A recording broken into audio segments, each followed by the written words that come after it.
The 3 mistakes that Chelsea cannot afford to make this summer. So I would be a very disingenuous supporter if I wouldn't admit that my club have made a host of mistakes over the last year or so. And people are telling me how Chelsea's mistakes date back a lot longer before a certain Todd Boehly had even ever heard of Chelsea Football Club. And do you know what? You're probably right. But when you're winning silverware season in, season out, it's very easy to count your blessings and not dwell on the fact that your club spent 70 mil on Kepa, 60 on Morata, or even 35 on Danny Drinkwater. But I think now as Chelsea fans, we all sort of understand that for good or for bad, we are entering a new era. And that being said, for what it's worth, I want to discuss with you lot the 3 mistakes that I believe Chelsea need to avoid making this summer. Number 1 is overpaying. Okay, so this one's a given really, innit? I don't want to be the club that every other club saw coming. And for those of you who don't understand what I mean by that, what I mean is every single club at the minute believes they can slap on a Boehly premium every single time we come in for one of their players. Yes, we are a wealthy club and wealthy clubs spend big, I get that. But just look at the way that Newcastle have conducted themselves since their takeover just months before ours. They've been very shrewd in the transfer market. And yes, Newcastle have spent big, but when you've done good business beforehand and the players that you have spent big on have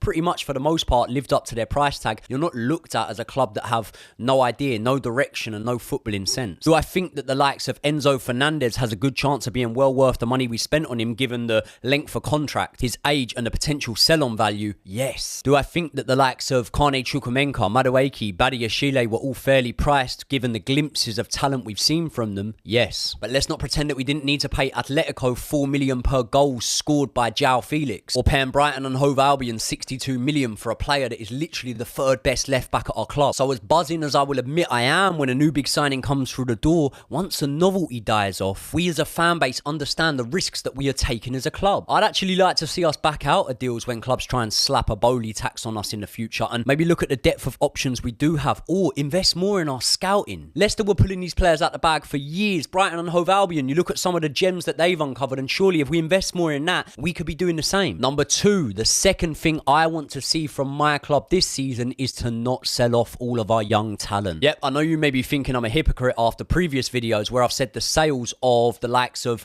Conor Gallagher, Chalobah, Havertz are all ones that maybe might be necessary in future, but let's be honest, what fucking YouTuber doesn't contradict himself from time to time? But here's how I see it. Mount, Ruben and Chalobah are all likely to go. That's potentially 3 homegrown talents that we can sell on and benefit from the fact that barring their wages is pretty much 100% profit on. I also think that Kai Havertz, Kovacic, Lukaku could all move on with 1 or 2 others for decent fees. Or then, I think that hypothetically we could be in a good position to balance the books and also reinvest in our squad without upsetting FFP. But at the same time as hearing about these potential moves, I've also heard about bids, albeit rejected, for the likes of Levi Colwell and Ian Matson. I want us to be firm as a club and draw a line here when it comes to moving on this homegrown talent. Listen, there's obvious examples of players that we've had on our books in the past that we've regretted letting go, yeah? Like Mo Salah and Kevin De Bruyne, but we don't even have to go into those glaringly obvious ones to see that there were definitely times this season when the likes of a Mark Gahey, Fikayo Tomori, or even a Kurt Zuma could have really helped us out. But let's try and now move away from selling on these young stars and try and integrate the likes of Kane Chukwuemeka, Levi Colwell, Ian Matson, Lewis Hall, Casadei into this new era Chelsea side. Or find sensible loan options for these players where they're going to go out, get game time and gain experience. Number 3, the 3rd and last thing I want to see this summer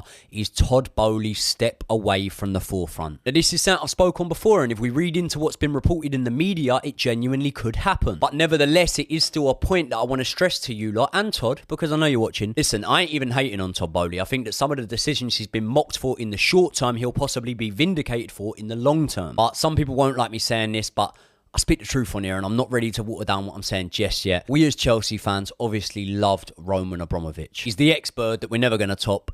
We really don't give a fuck about what happened outside of Stamford Bridge. But now he's gone and Todd is here, and I am not ready to throw the towel in on Todd Boehly just yet. Boehly has thrown stacks of money at Chelsea Football Club so far during his ownership, and he will probably continue to do so, but sacking staff before he really got the opportunity to let him prove himself doesn't sit right with me. And I don't just mean Thomas Tuchel, by the way. Plenty of members of staff, including long-term groundsmen, members of the physio team, were moved on too swiftly before really being given a chance to prove himself under the ownership of Todd Boehly. The fact he was saying stupid things on camera, walking in and out of Stamford Bridge, entering the changing rooms to give players a dressing down after home defeats. So yeah, there's been plenty of mistakes that Todd Boehly has made so far, and and not just business ones, more so in the way that we as a football club and the fan base carry ourselves. But we do have to be optimistic and positive for the future. Anyway, I would prefer to hear your lot's opinions. What do you think of the 3 points I've made? And I want to hear in the comments the mistakes that you lot think that our club should avoid making this summer if we are to have a more successful season next year.